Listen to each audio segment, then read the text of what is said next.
Room number 13। सुनो, मेरे कमरे का हीटर काम नहीं कर रहा है, अंदर आकर ठीक करो। ड्यूटी पर नए नए ज्वाइन हुए होटल कर्मचारी को लगा कि उसे कस्टमर को खुश करने का मौका मिल रहा है। वो झट से उस मैडम के पीछे रूम में चला गया और मैडम ने अंदर से दरवाजा बंद कर लिया। लेकिन वो था उस होटल का सबसे मनहूस कमरा, रूम नंबर 13। ये खौफनाक कहानी है लोनावला की। लोनावला की खूबसूरत वादियों में होटल अतिथि कुछ सालों पहले ही नया नया शुरू हुआ था। होटल में टोटल 20 रूम्स थे और सभी रूम्स हर सीजन में हमेशा एंगेज रहते थे। लेकिन होटल अतिथि में एक कमरा ऐसा भी था जिसमें बस एक बार एक ही कस्टमर गया और उसके बाद वो कमरा हमेशा हमेशा के लिए आउट ऑफ सर्विस हो गया। वो था रूम नंबर 13। दुनिया की किसी भी होटल में रूम नंबर 13 नहीं देखा मैंने, क्योंकि 13 नंबर रूम अशुभ माना जाता है। मैंने सोचा मैं अलग करूंगा। मैंने अपने होटल में रूम नंबर 13 को जगह दे दी और वही मेरी सबसे बड़ी भूल साबित हुई। कितना गलत था मैं। देखो, जो हुआ सो हुआ, लेकिन अब रूम नंबर 13 की वजह से होटल अतिथि का नाम खराब नहीं होना चाहिए मैनेजर। डोंट वरी सर, हमने वो कमरा सर्विस में लाना कब का छोड़ दिया है। और तो और गेस्ट भी 13 नंबर रूम तो कभी मांगते ही नहीं। चिंता की कोई बात नहीं है, हम भी भूल गए हैं। आप भी भूल जाइए सर उस रूम नंबर 13 को। दरअसल होटल अतिथि का मालिक शुभ अशुभ जैसी बातें नहीं मानता था, इसीलिए होटल बनाते समय उसने होटल की बिल्डिंग में जानबूझकर रूम नंबर 13 रखा। लेकिन होटल शुरू होने के बाद होटल में आए किसी भी नेशनल इंटरनेशनल गेस्ट ने रूम नंबर 13 को कभी पसंद नहीं किया, क्योंकि 13 नंबर का आंकड़ा पूरी दुनिया में अशुभ माना जाता है और इसी कारण रूम नंबर 13 भी हमेशा खाली ही पड़ा रहता था। लेकिन एक साल पहले मेघा नाम की एक औरत अपने पति से झगड़ा करके लोनावला भाग आई और रहने के लिए उसने होटल अतिथि चुना। मैडम, सारे कमरे फुल है, बस रूम नंबर 13 छोड़कर। वो चलेगा आपको? हाँ, दे दो मुझे, चलेगा। ओके मैम, लोग 13 नंबर का कमरा शुभ नहीं मानते, इसलिए मैंने आपसे कंफर्म कर लिया।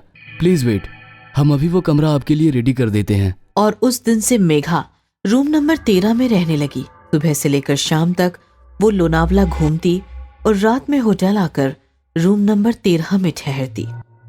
वो अपने पति से झगड़कर भाग आई थी। एक दिन उसका पति आया और मेघा को मना कर ले गया। लेकिन फिर दोनों के बीच पता नहीं ऐसा क्या हुआ कि मेघा उसी रात फिर से होटल लौट आई और दूसरे दिन सुबह होटल स्टाफ ने रूम नंबर 13 में पंखे से लटकी हुई उसकी लाश देखी। मेघा ने रूम नंबर 13 में फांसी लगाकर खुदकुशी कर ली थी।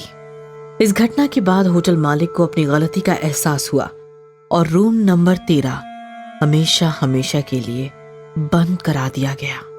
उस घटना के बाद होटल के सभी कर्मचारी उस कमरे के सामने जाने से भी डरते थे। नाइट शिफ्ट वालों ने तो कमरे से आती हुई मेघा की रोने की आवाज भी सुनी थी।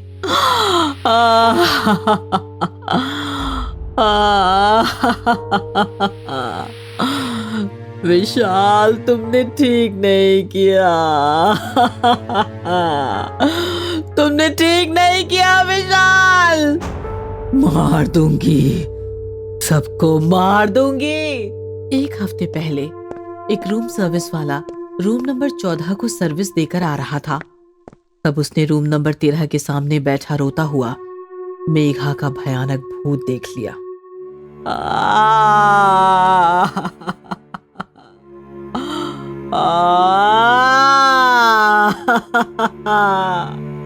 उसी दिन वो रूम सर्विस वाला भाग गया था और आज उसकी जगह पर एक नया रूम सर्वेंट आया, मुरारी नाम का। मुरारी, रूम नंबर 14 से बटर चिकन का ऑर्डर आया है, जा देकर आ। जी दीजिए, अभी गया और अभी आया। अबे आराम से जा। और सुन, तू नया है, रूम नंबर 13 के बारे में पता है ना तुझे? पता है, सब पता है मुझे। आप बस मुझे इतना बता दो, यहाँ टिप तो मिलती होगी ना? मैं पहले उस मन्नत में काम करता था, सब साले कंजूस लोग ही आते थे वहाँ। जा भाई, मेरा दिमाग मत खा। मुरारी बटर चिकन का ऑर्डर लेकर रूम नंबर 14 में पहुंचा। कमरे में एक शादीशुदा कपल था। मुरारी को उन्होंने 500 रुपए टिप दी। मोटी टिप मिलने पर खुश हुआ मुरारी उछलता हुआ किचन की तरफ भाग ही रहा था कि तभी, सुनो, मेरे कमरे का हीटर काम नहीं कर रहा है, अंदर आकर ठीक करो। जी मैडम, अभी करता हूँ। मुरारी अंदर गया और रूम का दरवाजा बंद हो गया। वही था रूम नंबर 13। मैडम, मैडम कहाँ हो आप? कमाल है, अभी तो यही थी। विशाल, तुमने ठीक नहीं किया। मार दूंगी, सबको मार दूंगी, सबको मार दूंगी मैं। नजारा देखकर मुरारी की हालत बिगड़ गई। मेघा का भयानक भूत उसके सामने बेड पर बैठा था। वो धीरे धीरे मुरारी की तरफ बढ़ने लगा तो मुरारी के पसीने छूटने लगे।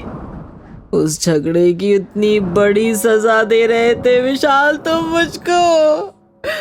मुझे पहाड़ से गिराकर धक्का देने वाले थे तुम। मैडम, मैं मुरारी। मैडम, मुझे डर लग रहा है। मैडम, तुम मुझे मारना चाहते थे ना? देखो विशाल, अब मैं मर गई हूँ, फांसी लगा ली है मैंने। लेकिन अब मैं तुम्हें कभी भी नहीं छोड़ूंगी विशाल। मैं तुम्हें चैन से नहीं जीने दूंगी विशाल। मैं तुम्हें चैन से नहीं जीने दूंगी। ऐसा कहकर चीखती हुई मेघा मुरारी पर झपट पड़ी और मुरारी जोर जोर से चिल्लाने लगा, बचाओ, बचाओ मुझे। लेकिन मेघा ने मुरारी को नहीं छोड़ा।